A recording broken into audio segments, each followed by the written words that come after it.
নমস্কার বন্ধুরা, ইন্দ্রাণী কুকিং শোতে সবাইকে স্বাগত জানাই। আজকের রেসিপি নরম তুলতুলে সুজির ভাপা পিঠে। বাড়িতে থাকা স্টিলের গ্লাসেই এই পিঠেটা আপনি খুব কম সময়ের মধ্যে পুরো পরিবারের জন্য তৈরি করে নিতে পারবেন। তাহলে চলুন রেসিপিটা ঝটপট দেখে নেওয়া যাক। পিঠের জন্য প্রথমেই আমি নারকেলের পুরটা তৈরি করছি। বড় সাইজের একটা নারকেল কুড়িয়ে নিয়েছি আর নিয়েছি পাটালি গুড়। এরপর গ্যাসে একটা কড়াই হালকা করে গরম করে দিয়ে দিলাম কুড়িয়ে রাখা নারকেল আর দিলাম গুড়। গুড়টাকে আমি একটু হামাদিস্তার মধ্যে ভেঙে দিয়েছি যাতে খুব তাড়াতাড়ি গলে যায়। বড় সাইজের একটা নারকেলের জন্য আমি এখানে 300 গ্রাম পাটালি নিয়েছি। আপনি এটা খেজুর গুঁড়োও করতে পারেন, সেটাও স্বাদটা ভালো আসবে। আর যদি মিষ্টিটা আপনি এর থেকে বাড়াতে চান, গুড়ের পরিমাণটা বাড়িয়ে দিতে পারেন, কমাতে চাইলে গুড়ের পরিমাণটা একটু কম করে দিতে পারেন। নারকেলের মধ্যে গুড়টা যখন ভালোভাবে মিশে গেছে, দিয়ে দিলাম এর মধ্যে আমুলের মিল্ক পাউডার। নারকেলের পুর তৈরি করার সময় যদি এইভাবে অল্প করে গুঁড়ো দুধ দেওয়া যায় তাহলে কিন্তু পুরের স্বাদটা ভালো আসে।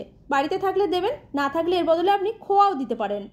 পুরটা নাড়তে নাড়তে দেখবেন একদম চটচটো হয়ে বারবার খুন্তির মধ্যে লেগে যাচ্ছে, তখন বুঝবেন নারকেলের পুরটা একদম তৈরি। এর থেকে বেশি আর রান্না করা যাবে না, তাহলে একদম শুকনো হয়ে ঝরঝরে হয়ে যাবে। এরপর এই নারকেলের পুরটাকে একটা প্লেটের মধ্যে ঢেলে খুব ভালোভাবে ঠান্ডা করে নেব। পুরটা ওদিকে ঠান্ডা হতে হতে ততক্ষণে আমি একটা ছোট মিক্সির জারের মধ্যে নিলাম 2 টেবিল চামচ চিনি। এবার এটা গুঁড়ো করে নেব।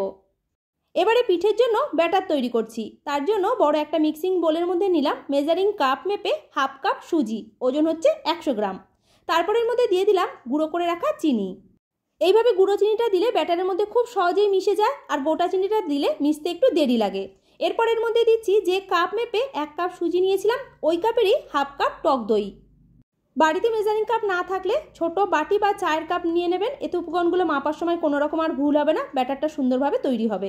দিয়ে দিলাম হাফ কাপ জল। যতটা আমি দই নিয়েছিলাম বাটিটা ধুয়ে ততটাই জল দিয়েছি। খুব ভালোভাবে সমস্ত উপকরণ একসাথে মিশিয়ে নেওয়ার পর এটা আমি ঢেকে রেখে দিচ্ছি 10 থেকে 15 মিনিটের জন্য, যাতে সুজিটা খুব ভালোভাবে সেট হয়ে যায়। বন্ধুরা, এই পিঠেটা বানাতে গেলে কিন্তু কোনো রকম ঝামেলা নেই। আমি দেখুন দুটো স্টিলের গ্লাস নিয়েছি, এই গ্লাসগুলোর মধ্যেই পিঠেটা তৈরি করব। দুটো গ্লাসের মধ্যে অল্প অল্প করে তেল মাখিয়ে রাখলাম, যাতে পিঠেটা হয়ে যাওয়ার পর খুব সহজেই বেরিয়ে যায়। এরপর আমি একটা বড় বাটির মধ্যে অল্প করে জল গরম হতে বসিয়ে দিলাম। জলটা ওদিকে গরম হতে থাক, ততক্ষণে পুরটা যে তৈরি করে রাখা ছিল সেটাও কিন্তু খুব ভালোভাবে ঠান্ডা হয়ে গেছে। পুরটাকে আমি দুটো অংশে ভাগ করে নেওয়ার পর এইভাবে দুটোকে আমি লম্বা লম্বা করে তৈরি করে নিলাম। অপরদিকে সুজিটা আমি রেস্টে রেখেছি 15 মিনিট হয়ে গেছে। এবার একটু ঘনত্বটা দেখিয়ে দিচ্ছি, দেখুন আগের তুলনায় কতটা ঘন হয়ে গেছে। এরপরের মধ্যে দিয়ে দিলাম হাফ চা চামচ বেকিং পাউডার। তারপরে একসাথে মিশিয়ে নিয়ে 2 থেকে 3 মিনিট এইভাবে ফেটিয়ে নিচ্ছি। বেকিং পাউডার দেওয়ার কারণে পিঠেগুলো একদম নরম আর স্পঞ্জি হবে। আপনি এর বদলে হাফ চা চামচ ইনোও দিতে পারেন। 2-3 মিনিট ফেটিয়ে নেওয়ার পর ব্যাটারের ঘনত্বটা এবার আপনাদের একটু দেখিয়ে দিচ্ছি। খুব বেশি ঘন হবে না, আবার খুব বেশি পাতলাও হবে না।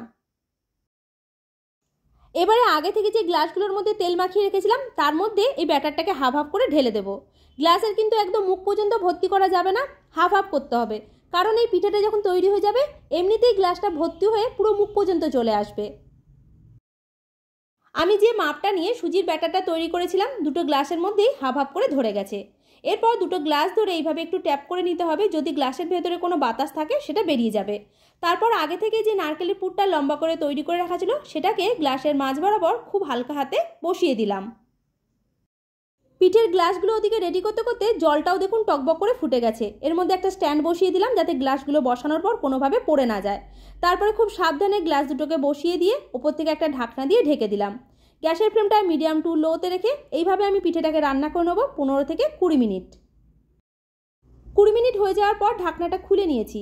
এরপর একটা টুথপিকের সাহায্যে দেখে নিচ্ছি ভেতরটা কোনোভাবে কাঁচা আছে কিনা। দেখুন টুথপিকের গায়ে একটুও সুজির ব্যাটার লেগে নেই, এর মানে বুঝতে হবে এই পিঠেটা আমাদের তৈরি হয়ে গেছে। গ্যাসের ফ্লেমটা অফ করে দিয়েছি। ঠান্ডা হয়ে যাওয়ার পর গ্লাসগুলোকে বার করে নেব। পিঠের এই গ্লাস দুটো একদম ঠান্ডা হয়ে গেছে, এবারে চলুন বার করে নেওয়া যাক।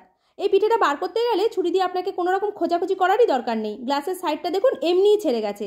হাতের ওপরে উপর করে ওপর দিয়ে এইভাবে একটু বাড়ি মারলেই খুব সহজেই বেরিয়ে যাবে। দেখুন কত সহজেই বেরিয়ে গেল। বন্ধুরা, এত কম সময়ের মধ্যে এত সুস্বাদু এত টেস্টি যে একটা পিঠে তৈরি করা যায়, না বানিয়ে খেলে আপনি বিশ্বাসই করতে পারবেন না। রেসিপিটা কেমন লাগলো অবশ্যই বাড়িতে বানাবেন, আর বাড়িতে বানালে আমাকে কমেন্ট করে জানাতে ভুলবেন না। আজকের মতো এতটাই। আবার হাজির হয়ে যাব অন্য কোনো নতুন রেসিপির সাথে। ততক্ষণ ভালো থাকবেন, সুস্থ থাকবেন। ধন্যবাদ।